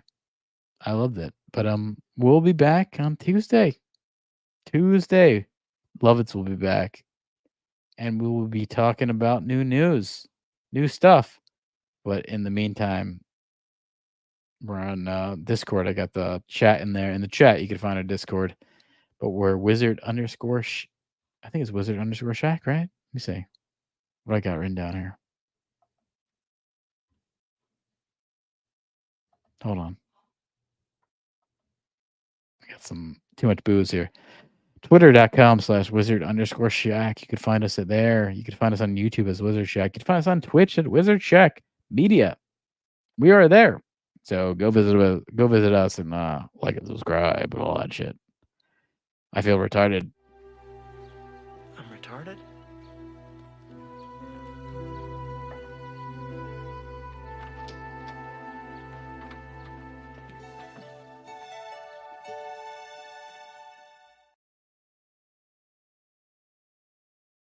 That's about how I feel right now. Exactly like that guy in the mirror.